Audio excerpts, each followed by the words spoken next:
আম্মু কি রান্না করো?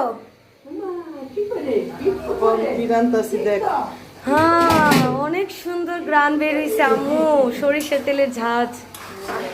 কি বন্ধুরা তো জানতেছে না যে কেমন গ্রান বের হয়, তার খাইতে পারতেছে না। খুব গ্রান বেরছে আমার মার হাতের, এটা আমার খুব খুব পছন্দের। তার সাথে আরো একজনের আছে, বলো। আমার হাজবেন্ডেরও আমার আম্মুর হাতের এই তিহারিটা খুব খুব ফেভারিট। ও খুব পছন্দ করে। ও আজকে জানে না যে ওর জন্য তিহারি রান্না করতেছে আম্মু। জানলে ও অনেক খুশি হবে। মানুষের হাত মুহূর্তের কথা কখন জানা কে কখন বাসে মরে, এই কারণে শরীর ভালো থাকে না। কবে খাইবার চাইছে, এর জন্য আজকে তুমি ওর জন্য রান্না করতেছো? বাহ, ভালোই। হ্যাঁ, আমি তো গ্রানে পাগল হয়ে যেতেছি আম্মু, কোন সময় খাবো। আমার খুব খুব খাইতে ইচ্ছা করতেছে খুব।